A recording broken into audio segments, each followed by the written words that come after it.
Li Peng once said, international affairs should be addressed by all countries through consultation rather than monopolized by a few powers. Keep this in mind as we discuss today China's proposal to broker a deal between Israel and Palestine. My name is Dr. David Oualaalou. And my name is Dr. Ross Stewart. And you are watching Geopolitics in Conflict.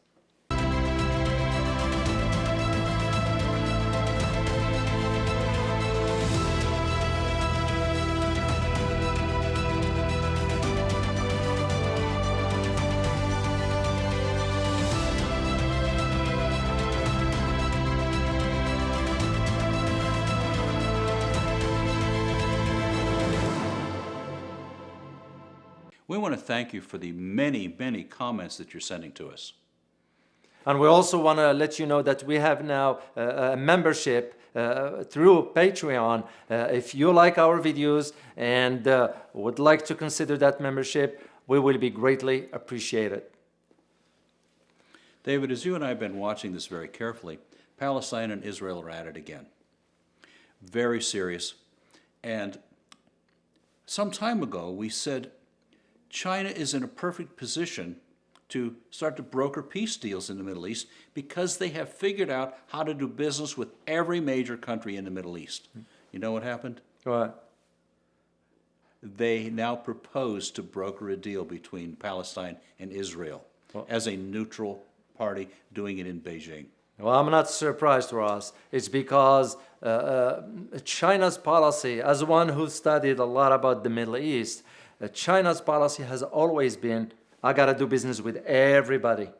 I don't care what ideology you have. I don't care what your religion you have. I don't care whatever. If you want to do business, we'll do business with you. So that's China's approach. And to me, this surprising approach to brokering a deal between Israel and Hamas, in this case, with Palestine in the whole general of it, it's an indication of the shift in geopolitical landscape. This is a powerful shift. It means one and only one thing, is that the U.S. cannot be trusted as an honest broker. We've seen that over and over again as we've gotten feedback from people we actually know from a number of countries in the Middle East. The United States is simply not trusted. And as a matter of fact, Iran is saying, we can't believe anything they tell us. They change their minds every time there's someone changes office. Yeah. Well, just for you to understand the big picture of what China's statement means, it means basically now that the global leadership is not under the U.S. anymore. That United States hegemonic, global hegemonic, it's gone. So, and China is stepping in because not only of political clout, but also its economic, its technological advances, and its business dealings from around the world. It has quality relationships business-wise all over the world, especially in the Middle East. Yeah. They have a special interest because, of course, the petroleum, but... Yeah. But here is one piece of information that a lot of Westerners do not know, is that Israel has been sharing military technology with China. Really? Yeah, and usually the United States frown upon Israel when it does that. But there has been some sharing of some very high-tech U.S. military advancement in weapon systems that we shared with Israel. Because remember, the United States support Israel 100%.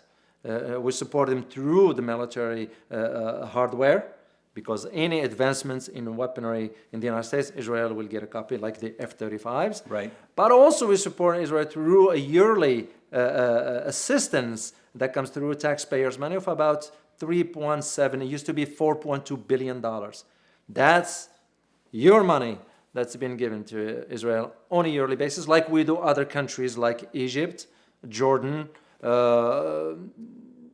Yeah, there are some other countries that they do receive the financial assistance on a yearly basis from the United States. How do you see this playing out long term?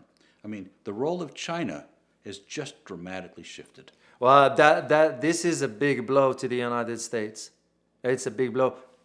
politically speaking or diplomatically speaking. Mind you that only 2 days ago or so, the United States refused a meeting at the UN Security Council to address 4 times. 4 times, and that's bad. That's a very, very bad, because what it shows the international community how much the United States approach its foreign policy in a double standard way. There is one policy for country A and there is one policy for country B, rather than having one unified policy that applies. I know countries differ from one to another, but when it comes down to what projection the United States is sending to the rest of the world, it's, as I always called it, an ambiguous foreign policy. And that's usually will push other countries to start to reconsider dealing with America. And we all noticed what's been happening for the last few years. You know, It's all the way from South America to Central America to Africa to the Middle East to Europe, and especially Southeast Asia. Yeah, exactly. And this is where China now is capitalizing on this, politically speaking, and rightly so, because China is growing economically. And usually what comes with that growth is political influence on a global level. And given how China is a member of the UN Security Council, one of the permanent members, so it carries a lot of weight into that boardroom. And so I'm not surprised that China offers, and the Palestinians, I am sure Palestinians are going to agree to that. Some other countries will support that. Now, whether Israel is going to agree to that, I am not sure yet, but usually Israel does not do anything till it consults with Washington. And you can just see it's going to become the political game as to how this will proceed. The fact that China now does not need to do anything. All China needed to do was to let that out on the global stage and let the countries come to their own conclusion. Do you want China to be the brokers for this Palestinian-Israeli conflict? Or do you want the United States that is only favoring one party over another? And because, yeah, go ahead, What Ross. do you think the takeaway is for the American people? Well, the takeaway has always been, what will be, for example, the status of this conflict that's been running for 70 years or so. So it has been an argument that you could make the two-state solutions, one for Israel, one for Palestine. You could make also, like you make Jerusalem, which is the core of where the issue is, you make it an independent city that the Israelis have access to, the Palestinians have access to, and any other country will have access to, because it's an independent. It's almost like the Vatican, right? It has an authority, but other countries will get into that.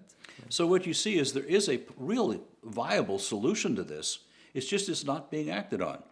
It is indeed. And unfortunately, the United States is not approaching it the right way because of domestic politics and so forth. So, but the key that for you to understand is that some of your tax dollars are going over to Israel and other countries as well.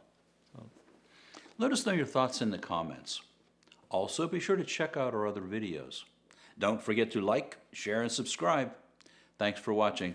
And as always, stay informed. Till next time. Bye-bye.